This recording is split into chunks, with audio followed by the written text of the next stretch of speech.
यदि इस प्रस्तुति में किसी भी प्रकार की त्रुटि या गलत व्याख्या पाई जाती है तो यह किसी भी पक्ष की कानूनी जिम्मेदारी को उत्पन्न नहीं करेगी। इस संदर्भ में लेखक, अनुवादक, प्रकाशक या वक्ता किसी भी प्रकार की जिम्मेदारी से मुक्त माने जाएंगे। कृपया किसी भी कानूनी निर्णय या कार्यवाही से पहले किसी योग्य अधिवक्ता या विधिक विशेषज्ञ से परामर्श करें।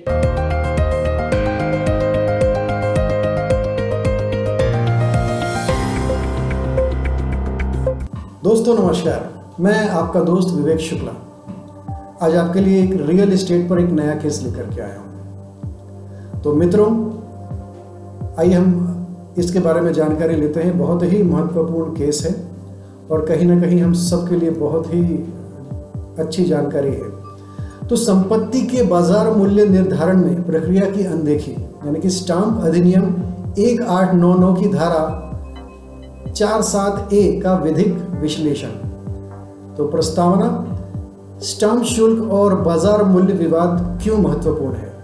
जब भी कोई व्यक्ति संपत्ति खरीदता या बेचता है तो उसे भारतीय स्टाम्प अधिनियम 1899 के तहत निर्धारित स्टाम्प शुल्क का भुगतान करना होता है।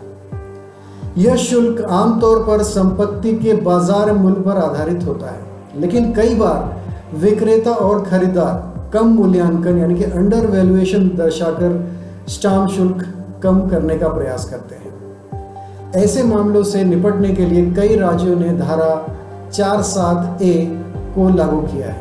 यह प्रावधान पंजीकरण अधिकारी को अधिकार देता है कि यदि उसे संदेह हो कि संपत्ति का वास्तविक बाजार मूल्य कम करके दिखाया गया है तो वह मामले को कलेक्टर यानी स्टाम्प के पास भेज सकता है ताकि उचित मूल्यांकन किया जा सके।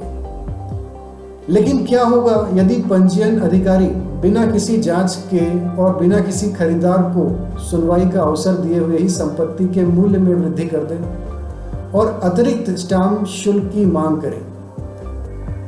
यही मामले का मुख्य विवाद है।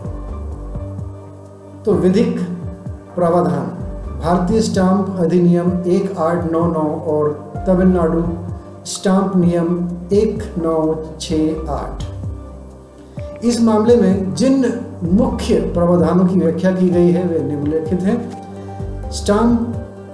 भारतीय स्टाम्प अधिनियम 1899 की धारा 47A, यदि किसी संपत्ति का विक्रय विलेख यानी कि सेल्स डीड पंजीकरण के लिए प्रस्तुत किया जाता है और पंजीकरण अधिकारी को लगता है कि उसमें दिखाया गया मूल्य कम है, तो वह इस मूल्य का निर्धारण के लिए कलेक्टर यानी कि स्टाम्प को संदर्भित कर सकता है। लेकिन यह संदर्भ स्वतः नहीं किया जा सकता, बल्कि पहले एक प्रारंभिक जांच अनिवार्य है। तमिलनाडु स्टाम्प नियम 1968, नियम 3, 4, 6 और 7 यह तय करते हैं कि यदि संपत्ति के मूल्यांकन को चुनौती दी जाती है तो पक्षकारों यानी कि खरीदार जो विक्रेता है को सुनवाई का पूरा अवसर मिलना चाहिए। संपत्ति के सही बाजार मूल्य का निर्धारण करने के लिए एक स्पष्ट कारण दिया जाना चाहिए। मामला, मुख्य विवाद क्या था। इस मामले में पंजीकरण अधिकारी ने संपत्ति के विक्रय विलेख को पंजीकृत करने के बाद यह निष्कर्ष निकाला कि इसमें दर्शाया गया मूल्य वास्तविक बाजार मूल्य से कम है। बिना किसी गहराई से जांच किए अधिकारी ने मामले को कलेक्टर को भेज दिया और कलेक्टर ने बिना किसी कारण बताए संपत्ति का मूल्य बढ़ा दिया और अतिरिक्त स्टाम्प शुल्क की मांग कर दी और खरीदार ने इस फैसले के खिलाफ उच्च न्यायालय में अपील दायर की। तो उच्च न्यायालय का जो निर्णय था वो पंजीकरण अधिकारी और कलेक्टर की गलती। उच्च न्यायालय ने खरीदार ने प्रतिवादी के पक्ष में निर्णय सुनाया और स्पष्ट किया है कि सुनवाई का अवसर नहीं दिया गया।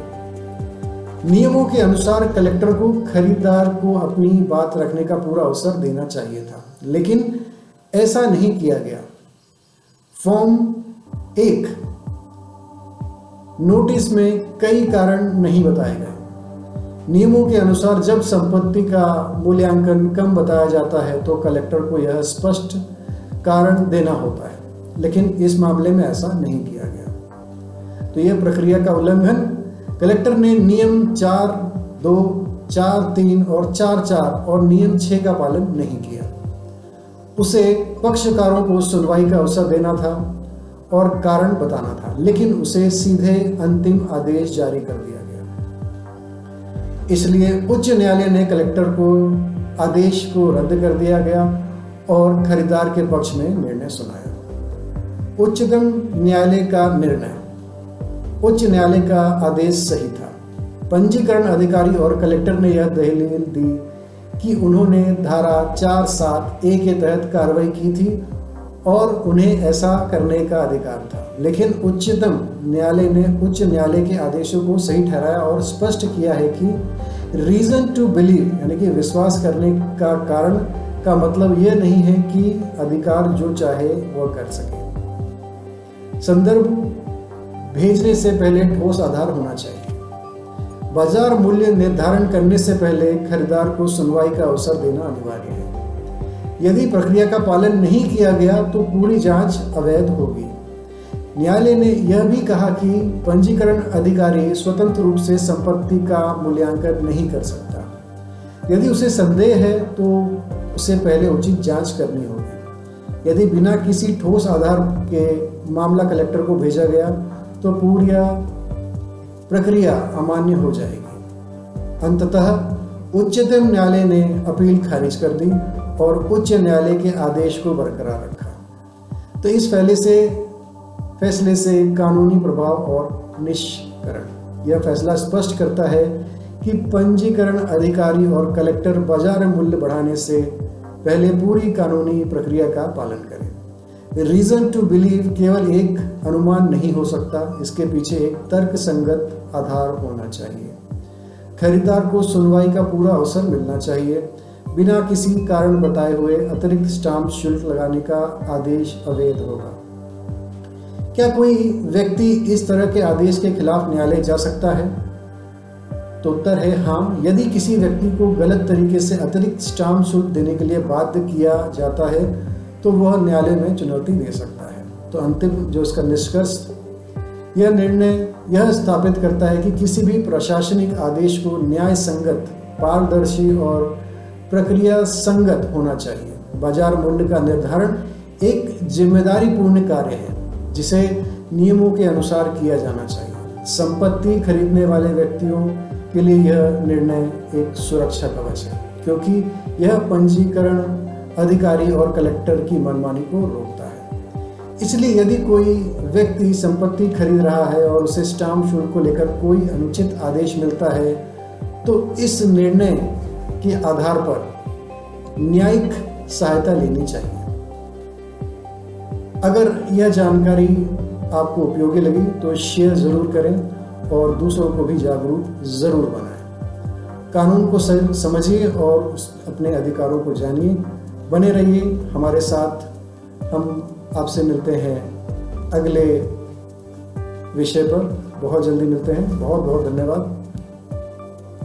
न्यायिक निर्णय का विवरण सर्वोत्तम प्रयासों के तहत हिंदी भाषा में प्रस्तुत किया गया है ताकि कानूनी मामलों की जानकारी आम जनता तक सरल और सुलभ रूप में पहुंचाई जा सके। हालांकि इस अनुवाद या प्रस्तुति में किसी भी प्रकार की त्रुटि, गलत व्याख्या, विसंगति या चूक की संभावना हो सकती है। यह सामग्री केवल शैक्षिक और सूचनात्मक उद्देश्यों के लिए प्रदान की गई है और इसे किसी भी विधिक परामर्श या आधिकारिक दस्तावेज के रूप में नहीं लिया जाना चाहिए।